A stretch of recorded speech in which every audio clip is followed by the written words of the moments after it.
you got your folder. You guys with me on that? Normally I would tell you to hold on to anything else, but that's if we have the final project, and we don't. So, first step is in the folder, you're gonna include your 6 examples, okay? And that is your 2 academic, your 2 art, and your 2 writing. The whole year down to 6 things. That's it.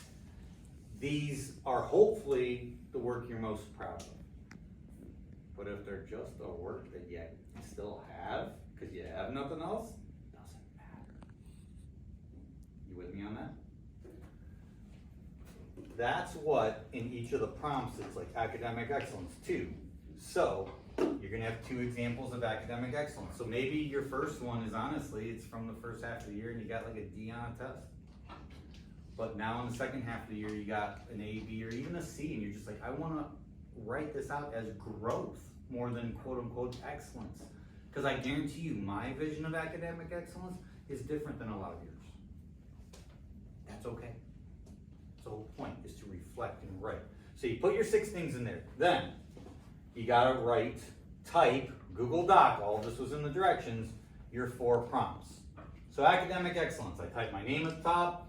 I believe academic excellence is, I write it out, I answer all that, but then I reference my 2 specific things as to how they are academic excellence. This is your textual evidence. Does that make sense?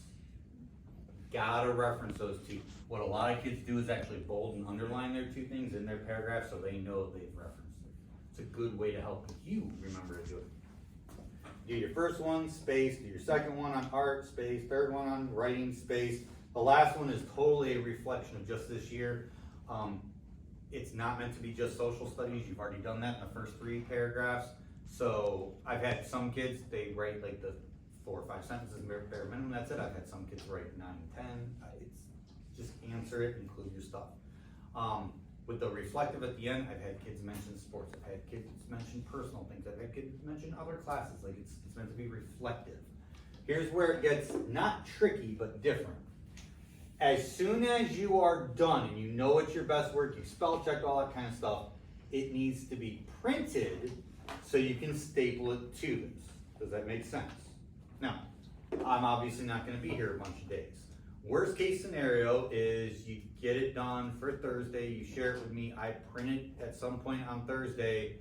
The problem is, then if I give it back to you on Friday, you're at Cedar Point. You're not gonna be able to get back in the building, so that gives you only Monday to get signatures. You guys with me on that one? It can all be done, but that's just a lot more stressful, right? So that's why it's totally up to you.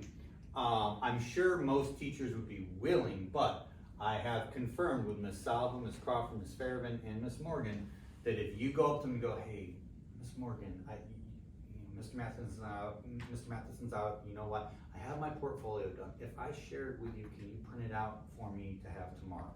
Yep. If you just go, yo, I sent you something, print it.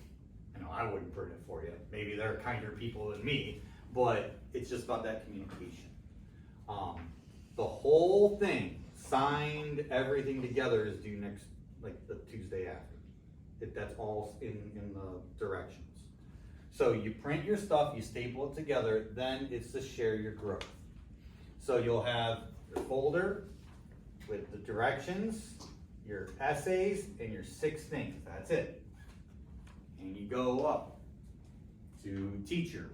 It says 1 student, 2 parents or adults. It can be grandparents, it can be friend of the family. I don't care. I'm not like I'm gonna call your parents and double check. I'm just assuming that you want to share your growth. The 2 adults at school, any teacher, custodian, bus driver, ed monitor, person in the lunchroom, I don't care. Nobody goes and shows the principals, but I don't know, I mean, might not have that report yet. But I'm gonna go up and go, hello, I had to do this portfolio for Mr. Matheson. I'm hoping that you could take a moment to look at it and just sign off, and because I'm really proud of my work and I want to show off a couple things. Not, dude, son, it's due in like 5 minutes, sign it! Because people do. And I know teachers, some teachers, there might be a couple teachers, just sign it. There's some teachers that aren't gonna grill you for 15 minutes, but they want you to at least show them one or two things that you're really proud of. Tear me to shreds, questions. Can I put that at home? Oh yeah, you can do, I'm never gonna force you guys to do that. Guys, it can wait till next Thursday. I'm just trying to find different ways, so if you wanna get that stress off of your back. You guys with me on that one? Cause you got enough going on, and Ms. Hesman, you can actually